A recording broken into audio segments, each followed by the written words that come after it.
Clinton a un peu monté na petit nabisu innocent. Innocent a sa porte-parole ya musicien na bango à Tanzanie. Et ça Bill a tiré autant comme innocent à la télévision. On a landa vidéo. Bill Clinton a côté la voiture na ye. On l'a posé la question, Bill Clinton, tu connais Innocent Bindenan? Première émission, Bill Clinton est à Côte d'Ivoire. Bambara digital et pas vient à nature collé. Et ça dit Innocent Bimisi disque na ye. Ba créer polémique na le King Fally Poupa. Au niveau de Simba réponse à Bill Clinton a après ce conseil, elle dit non. Innocent sa jeune frère na biso de bien dans monde de la musique sika. To yamba est bien. Fally Poupa sa King. Innocent a ba respecter ba kulutu. Fanatique côté na terreau za glissante. Ozo comme ça mal à l'aise yo mon na gishasa. Oku ministre yo mon elo no lobi na kei. Mais que c'est keni na yo. C'est normal. Mais c'est ozo yo otuna Innocent yo otuna nde guest ma wo c'est nde Innocent. Yo otuna Bill ma Innocent. Otuna nde guest ma wo te ndenge ni Innocent. Yo otuna Fally ma Innocent te. Yo ko so betelo. Donc ne bino ba comparer ba ko pepe na ba DJ ba beta ba biloko. Ba ojana ba tomboli ba tawa mona ba DJ no sa beta ba biloko. Parce que ba ono sa biloko na bango Simba. To kenda na Est to fana na Cap Kivu. Et ça hôtel la vie na biso Moussamani. Innocent na 20 ans na bandeko na. D'abord ko ta ba yamba ki bilanda kuna bango. Aye na 20 ans la ti polo apeme na babandana o quartier la te balata na tante. Aye na ya na ye o azana sima. Innocent ba ese kutu Bill mo sene ba ese ro azolia. Afandi to yofana biso tu ba 20 heures. Aye ya bile ngana okenegisha sa. Ba pendi matin ngana okenegisha sa. Ya bile fulanga yi. Fulanga na yegi chasa na mela bilo bana chasa ba mela po comme ça esprit. Au monde si o to fulier. Biso de yiranki na selo e ba pesa ka suspension. We bazo animateur mususu. Bila boya ko boka pona massa ne sele yo. Bill ku kinati ba mbanza ngungo ndire. We bazo animateur mususu ya opération dragon. Mais bila boya biso ibo matisi ngana ko na boka te. Bonjour, bonsoir chez vous. C'est toujours un plaisir pour moi de savoir que vous êtes nombreux branchés à votre chaîne King Bundes Télévision et surtout fidèles à votre mission Soukalama Solo. La présentation, c'est la vôtre. Benim Picoli, la sauce piquante, moi Sambinga, Ibazui, Oapi. Comme je vous ai toujours dit, ils ont toujours habitué à Koyambela ben invité Nabino. Bah, question, comme ça, qu'il n'y a pas une angane Zalaka. Ma réponse n'est pas, il y a invité. Aujourd'hui, je reçois pour vous, c'est le porte-parole de Double King. Moi, j'aime l'appeler comme ça, Double King Bill Clinton. Balbani Libéné a train comme il aime bien s'appeler et tout. Aujourd'hui, tout au long de cette émission, je vais essayer de partager cette émission avec son porte-parole. Le président n'a pas été disponible à Tindelinga Wolobaranani.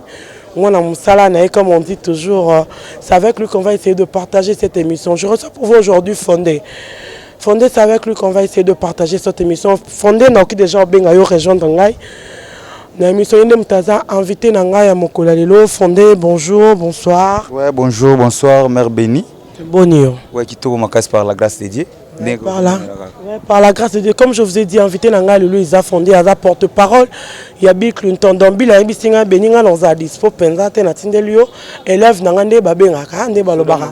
Soda Molongo, Nengamoka, Lobakanende, Tokobeta Lisolo, tout en l'émission, la biso Soukalama Solo, fondé Boni Santé, Boni Basangoya, Bill Clinton.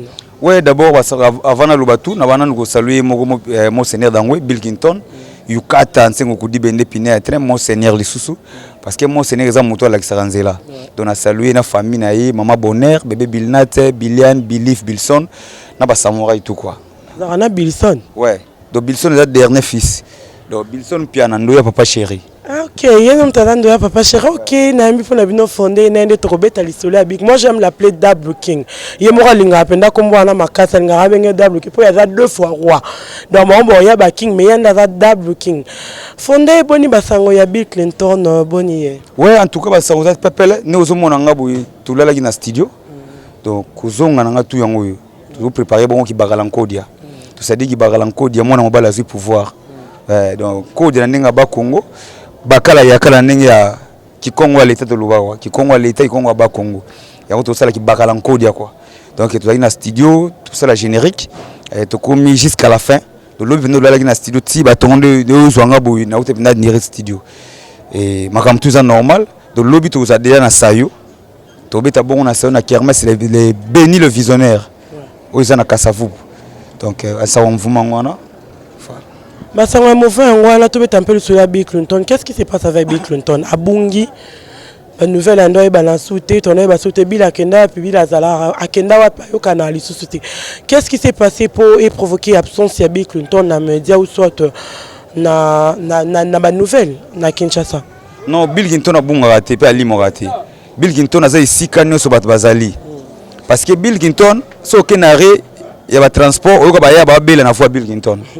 So kena ba wenze ozoka bina ba mama ya batombola babela na voix Bill Clinton soki na ba église do lingo lobaki Bill Clinton akoko kosilaka te po aza na identité na ye na ndenga musique Bill Clinton soko moni repose c'est aza na studio parce que mise tout na Congo soko moni na mikolo na zo mona te ba kaza na studio biso to kosila ndeni to uti ba Côte d'Ivoire do eko ya Côte d'Ivoire taka eko ya Côte d'Ivoire Didier Arafat soko to limo ndenge ni do biso za pinda carrière de Bill Clinton 97 jusqu'à 2019 pe to kende les sous kombo ne kosilaka te parce que ça partout na banda nyonso et ça partout na banda nyonso Bill Clinton ton obeti soit DJ Arafat paix à son âme Bill Clinton a eko lamuka lisusu na liwa ya DJ Arafat. Ce qui m'étonne dans tout ça est que Bill Clinton Arafat a eu à déclarer déjà Kala que Bill Clinton était son idole, tout ce qu'il fait c'était Bill Clinton. Sora aza komituna batutu balandino soit kin bundes baza komituna Bill Clinton azela ki Arafat akufa pour Allah Moussa qui papa n'a pas Arafat, pourquoi il n'a pas profité de tout cela tant Arafat Azaki na bomoy? Moi béni d'abord au qu'il signe Nabiso tout ça ba misé c'est belé mais bata na esprit na bango Arafat c'est rando belé nga na sa mona Bill Clinton asa peka mona Bill Clinton to la ta complexe on a tellement mutakumisa biso international to tambola air national le la secte. Mais dans Bill Clinton, c'est comme s'il a joué au complexe et tout. Il a juste voulu la mort de DJ Arafat pour se faire voir. Tandis qu'il avait tout le temps, il y a Koluka, Ami Moun, soit Kolukata featuring, moi je suis élève de Bill Clinton. Après, il faut profiter na bon ya Arafat. Il y a des Arafat a profité, tandis que Yemo comme toi, Ami Benga qui enfant naïe, Azali Souté. Tu vois pas que c'est pas intéressant? Non, ils allaient qui m'embattant. Mamsouda Mamanzambe, mon Arafat c'est Azaï ivoirien, puis c'est congolais. Et Mouton dans un calendrier naïe. Nous avons featuring, et ça qui va projet Azaï Nabilmo, Arafat. Biso zo kangana terrain. Tobi mbula nini mo colonie to sala magam parce que Mamsouda Mamanzambe et ton imagité Arafat na âge à 33 ans akoya otika biso parce qu'il est trop petit. Mais ça par rapport à un projet que Bill Clinton, il faut ça la featuring kuto akuna ba audio oyo, et ça qui na né oyo be année 2020 bani basale lo mona Bill de to boy ko lata iloko na complexe parce que Congolais balusaka makam kaka bango bani ba balwa lisusu Bill Clinton alata complexe ya Arafat mo tambo wana mo beta biloko na ipo alobari ya za mwana ye de to boy ki iloko ya complexe wana ezala neti mona mambo do sala ya complexe ipo ba mise Congolais de to boy ki iloko wana Bill atikela ki bango bino bo sala na ye mais bino bo ba ki ngane na papa na ye de bino bo ke na bino ngane na père na ye donc ça qui na pressé na wana te et ça bien Didier Arafat atika biso que son homme repose un peu biso to continuer à schéma. Nous allons continuer à chemin, mais ça que répondre pendant la question. Ma question était la suivante. Pour l'année, Bill Clinton n'a pas profité de DJ Arafat, n'a pas moïnaé, a profité quand on pour se faire voir que c'était lui le père, ou soit le père artistique de DJ Arafat. Non, réponse c'est on a lobby par rapport à biso congolais. To boy gola te lokwana. Qui est comme Arafat dans zone di marabiso to sala ka biloko na ye. Peuple congolais alinga lobaki bami omoni bila comme complexé Arafat. To boy lokwana za na mutu. Et pour na liwa eza mutakufi. Eza mutakufi eza idole na ye akufi eza obligatoire. OK no rendre hommage na yo na place au ba enterrer. Donc eza obligatoire que mwana na ngai mutakufi e bemeneza yanga. Ngandi funa ki rendre hommage. Ndi yango ibila longola makolo na ye awa. D'abord ku bilte organisation ba ivoirien, comité ivoirien de bato atindela Bill visa. PC visa 6 mois, ba PC kanyaka pour akende Côte d'Ivoire que nous représenter ba mise congolais pour nous la mwana ya Arafat. Donc c'est ça. Il a été comme Arafat dans le Bill, totalement na kaka biso ba contre le balka Bill comme complexé Arafat. Kaka biso ni balka lisusu. Mais comme ça la guité to nous lila elongo na bandeko bando lila. Ba mona image ya Bill. Bref mona Bill a quitté Côte d'Ivoire, papa ya Bill, maman ya Arafat, moi c'est ba chinois, ba tout ba yamba Bill ko la roi. Ba yamba ko dona ko le balka. Donc moi seigneur benda quoi. Ça dit c'est ça. Et Didier Arafat de l'Atiki biso to continue chez moi. Mais ba toi ba que Michel Arafat international, champion du monde, roi coupé décalé, père na Bill Clinton. Père na Bill Clinton, on est en train de continuer cette émission. Clin d'œil spécial à toi. Mon caméraman Landry Ndungi, à mon cordon Victor Likunde, merci pour l'assistance. Et à mon collègue qui joue aujourd'hui le rôle de l'assistant Arcel Kitoko. Et à Charlène, la perle noire, ma collègue, merci Nebozananga. On est en train de continuer cette émission. Bill Clinton au studio. Est-ce que il sera arrêté Arafat dans la musique sous Bill Clinton à côté de studio ou soit c'est ça qui déjà dans le projet, il y a Bill Clinton à préparer au plus et bien la marche congolaise. Non mais le qu'on a arrêté pour une bataille avec Arafat à la musique Bill Clinton. Parce que c'était en 2017 et dans ça basi manwe beta sa Arafat akufa. Ti lelo na ba école na ba église comme siloga et dans ça basi manwe ti lelo bino banzela so le ganza ba ya bele dans ça basi mbango. Ezaki avant Arafat akufa. Bill Clinton beti banzeta mino ça c'est avant Arafat akufa. Bon Arafat la musique Bill Clinton déjà et uliwa comme ya bibo pour nte bolo ba Arafat tanga comme ya Bill ba journaliste ba chroniqueur ba ndeko ba fanatique. Bon to mo la pe comme ya Bill. Mais biso nde to mona le roi Bill Azara au courant que Arafat atanga en tant qu'idole naï avec comme on a ba image wana kaka après liwa ya Arafat. Arafat bando taze ka Arafat e mokote. Bill bimisa e ba se belé ba cheta spawn ba sa banani ba misi ba se belé ba lobango avant Arafat to lobango na ba 2000 combien? Moi de 2005 ba 2006 que ngana za Bill Clinton. Si vous calculez de 1997 à 2019 comment on a Bill Clinton et ça la kaka. Bon akokola musa ebembe ola musa Bill comment atanda edenda ebeti nzeta minu ebeti bilono su bila sala ka biso leka na miso bo sala ka suivi au leka ku disque. Donc ça que biso préparer le pour non programme qui bagala encore dia projet a dit c'est qui bagala encore déjà na studio parce que to banda yango déjà. To banda déjà to préparer qui bagala encore dia. Il y a un monde qui a mis tout jusqu'à la fin parce que décembre yango yo bana kini faut pas se là et to que ne peut dans décembre ku tout mais biso to beta pour na ba. Donc pour te mettre pour c'est fanatique. Malgré tout tu contact dans ba fête. Donc yango de to beta ce qui bagala encore parce que Congolais il que na ba fête mon tout est mis à plan. Ce que biso bongi bango qui bagala encore. Yo kana ba titre non to biso ke na ki Congo. Parce que Congo ne dévaloriser musique à Bill Clinton. Bill Clinton a beti ndule na kata ya ki Congo. Malgré tout boire tous les langues mais langue de a valoriser Bill Clinton eza bandundu eza ba Congo ki Congo. Ya mo ki azongisi bango sincère na bango ya ki bagala encore dia. Kibakalankodia, c'est ça le nouveau titre de Macintosh Double King, le roi Bill Clinton. On est en train de continuer cette émission fondée Bill Clinton rancunier. Pourquoi Bill Clinton a la rancune na bateau? Bill Clinton a rancune bateau ne balwa rancune Bill. Attends, Bill Clinton a chanté à l'époque, c'est le marquis de Maison-Mère. Bill Clinton a yemba. Ça disons de pouvoir c'est comme s'il a clashé sur son père artistique Wilson. Et le roi Bill Clinton a comme une rancune c'est le scram. Ba fingana tina ba privé tina ba parents tina bana. Et les cas. Et le roi Bill Clinton a comme une rancune à Fali. Pour le roi Bill Clinton dans Bill Clinton c'est un rancunier. Qu'est-ce qui est à la base il y a ba rancune Bill Clinton a la rancune à bateau. Non. Au moins à tout ça au lobby on a tout ce bani disait des pouvoirs. Ils a chant ils a cri. Bill Clinton a imao pona mututu même na l'église même partout dans ma contrat abokela mututu abokela pona pouvoir na biso quoi parce que le Bill Clinton a venu voir ranson à bon terme autour de toutes les missions Bill Clinton comme ça vient voir et vient toutes les missions sur moi na ngal bosso za Bill et pesa fali pour bana peut so bana rankine parce que bazala bien so tali le Côte d'Ivoire bakenda nani ina fali poupa et ba ya fitimba ça na Bill Clinton. Et c'est Léo, parce que rankina c'est le c'est le loi rankina Bill parce que Bill n'aime pas ça qui a valorisé c'est le na maison mère. C'est le rankina Bill c'est le azaki fait azaki faible Bill azaki fort parce que fort soutenir la faiblesse. Mais yo on dit mangote parce que biso va comment to vivre na kiteti. Mais attends yo ni mangote peuple qu'on l'a dit que c'est Léo Bill n'aime dans nos pays passeport chabi. Donc Bill n'aime d'azaki meneur déjà makambutu animation.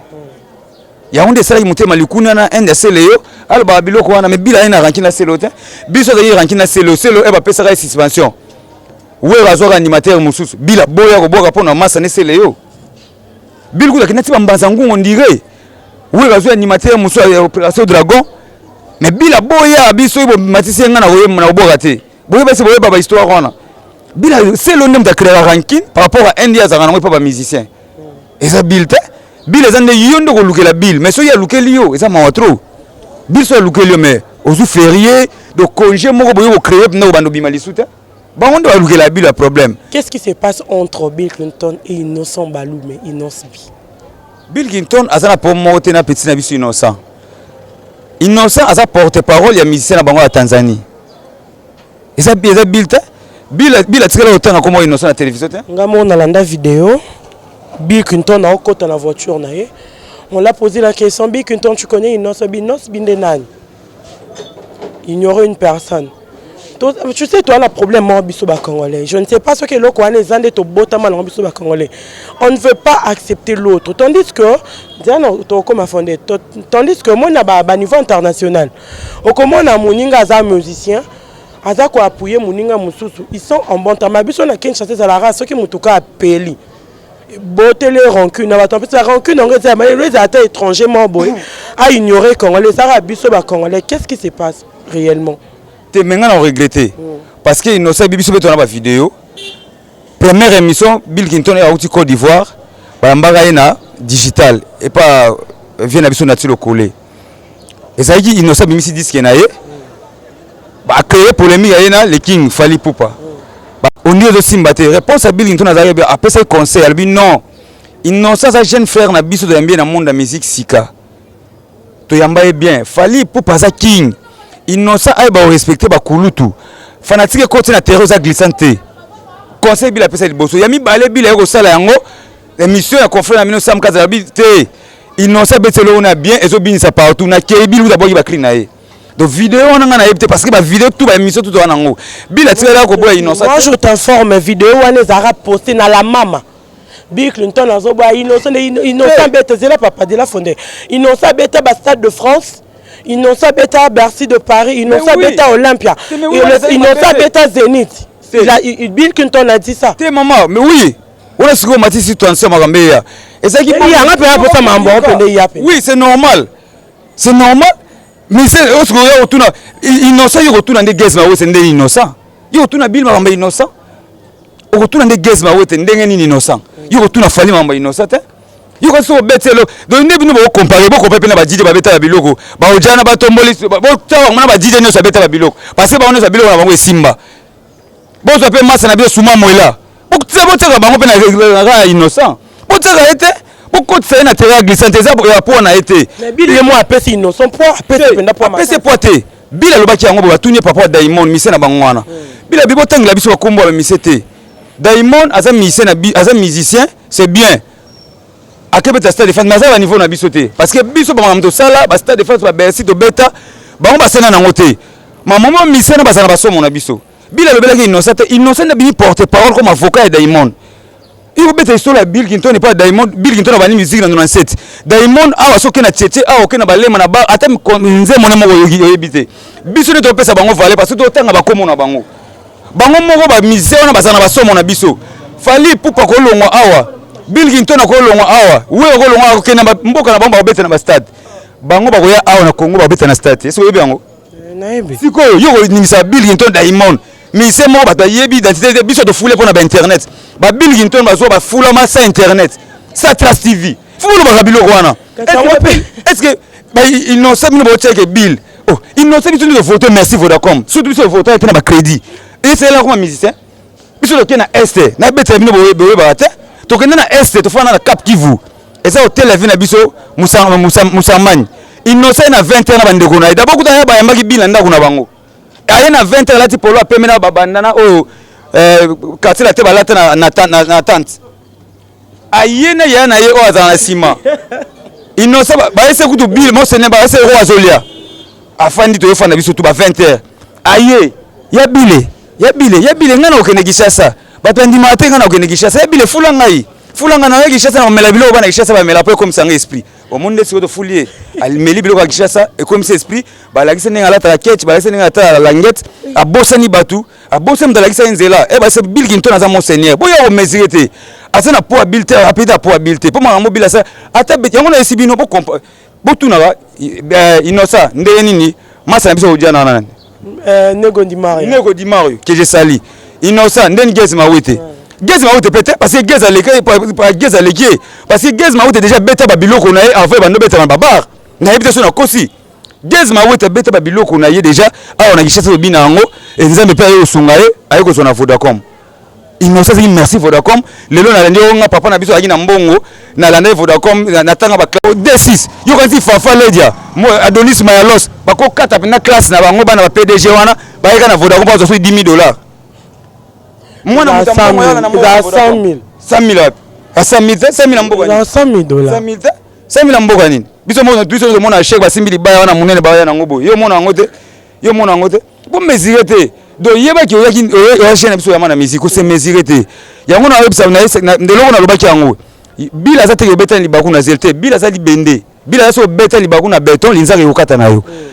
Ozo kumikomisa mala lezi yo mona gishasa. Okuministi. Yo mona eloko no lobi na kei. Mais kasi keni na yo. Mboka na bino ezama ba passeport.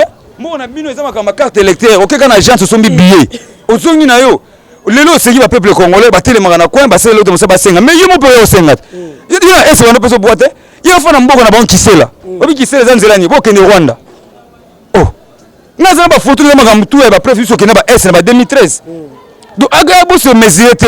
Innocent le binabil que Innocent le binabil peut-être shooter na mission ça binabil article organ à Stade de France article organ à Bercy ba Zénith de la forêt pour na mobile ko kangote. Maman il faut yeba ngo mona ndako za papa pimbo ma lobaki yango akenda ko leka kuna posa kwa de réponse il faut yeba ngo ndako za ya papa mwana na mwana za ba pane ba ya hotel na ndako sa kosi ba pane so ba za ya papa papa na za ndako za ya papa mais mwana na mwana za mo pane ya hotel ai donc Zénith so ndenge za ki mwana na mwana yaki na para mission na ye so ile loke pa wata olobanga na beta Zénith so ke pa la kosa olobanga na beta Zénith so ke pa faire olobanga na beta Zénith donc ça dit Zénith azaki awera mais mwana na mwana azaki na fanatique na ye o ba yeko présenter Zénith de Paris siko ba vision no Innocent sala ngote Innocent na kata Kinshasa ata boutika pa mabeta raté akenda obeta na ba collège o journée qui tirait la coup de bana classe belé akuda bana classe belé bana classe ba journée qui tirait ba na ba uniforme te muso yaki na copine na ye muso yaki na copain na ye ba na école que ye moyo ga déjà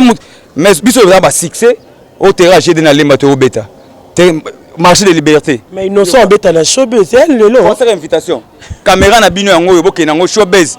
Ka concert invitation. Concert wana itu to ba réalité.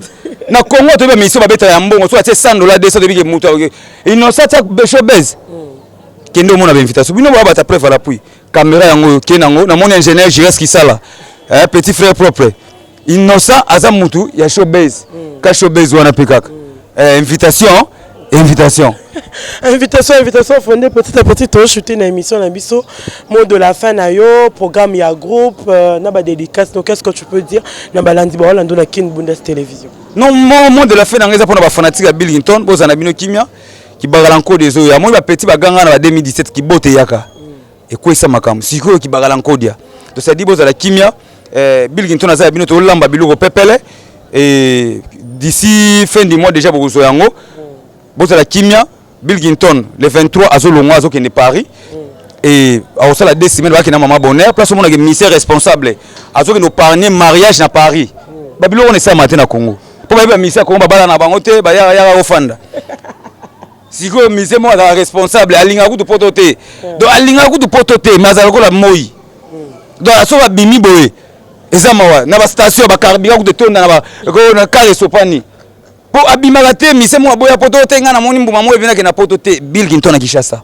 doazo ke na mama bonheur bana Paris les amis de Billington bilazo le 23 boza na aéroport na biso kuto ya tuma mtito benga bino ya olata ba polo te biso da bolata ba polo na ba wenge bolata da ba polo ba samoa pito palpitato total Billington poto azo ya bilambezo longwa ba doto sala da ba mbato sala ya na ko formulaire to remplir mambu pour ekoma normal donc dédicace na yo to so ke ne Côte d'Ivoire toujours qui ne Côte d'Ivoire ba chinois boze la Billington en décembre awa ya ko yamba la mo vers Côte d'Ivoire de fonder les pères à longa délégation awa vers Côte d'Ivoire mo sene dango longa kuna bala mo Côte d'Ivoire pour na ba dédicace na bana opesa non ba numéro pour na contact pour na rejoindre Libanda plus 243 89 66 76 932 plus 243 89 66 76 932 so ben fondé les pères aux Zunga Moko na monument na Norvège na pesi mo vieux Willy Congo mo vieux Willy Congo onje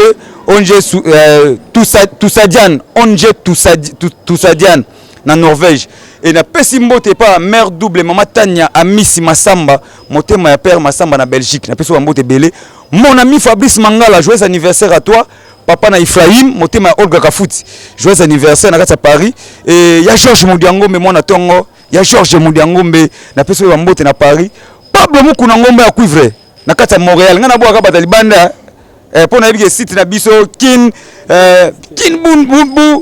Bundes ah pomba loba Bundes donc kin Bundes na yebike batala ngo trop futa bwa na batakuna sikoto kisina Kishasa mokonzi Chiko PDG ngaba basali na yo Junior Tonda FCC basalutation na yo pe na ba fan tout balinga fonder le père balinga Bill Clinton numéro en on a besoin de dédicace beni pe aussi ta kitoko bolanda yango quoi en tout cas makambo yango mais biso dozan tsengu kudi bende sida mona pine atre batia mo pepe esimbata donc megate so megili nzaka yokata na megi bato ko yina makasi bila za aimé. Merci Fondé le Père, c'était un plaisir pour moi de partager cette émission avec toi. Clin d'œil spécial à tous qui nous ont suivis de Kinshasa, partout dans le monde. Clin d'œil spécial comme ça à mon chef, mon boss, Dambouila de Bundes, je te salue, mon cordon. Victor Lukunde, je te fais un gros bisou comme ça. Charlène, la perle noire, ma consoeur. Je te salue, Arsèle Kitoko, je te salue. Francis Mavimpine, Orléans, je te fais un gros bisou. Gaki Arbako, je te salue. Du Klombemba, de quoi Chambemba, de quoi Arsèle, de quoi Excellence Mbemba, je te salue. Qu'un être spécial comme ça à Patrick Mauvais depuis cette Afrique. Joyeux anniversaire à toi.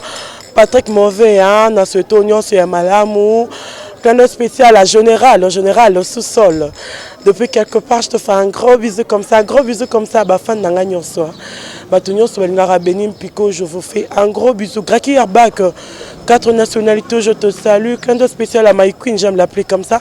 Karen Poïko, gros bisou à toi. D'ici là, restez branchés à votre chaîne Kin Bundes Télévision et surtout fidèle à votre mission Soukanama Solo. Bisous, on se retrouve très prochainement. Bye.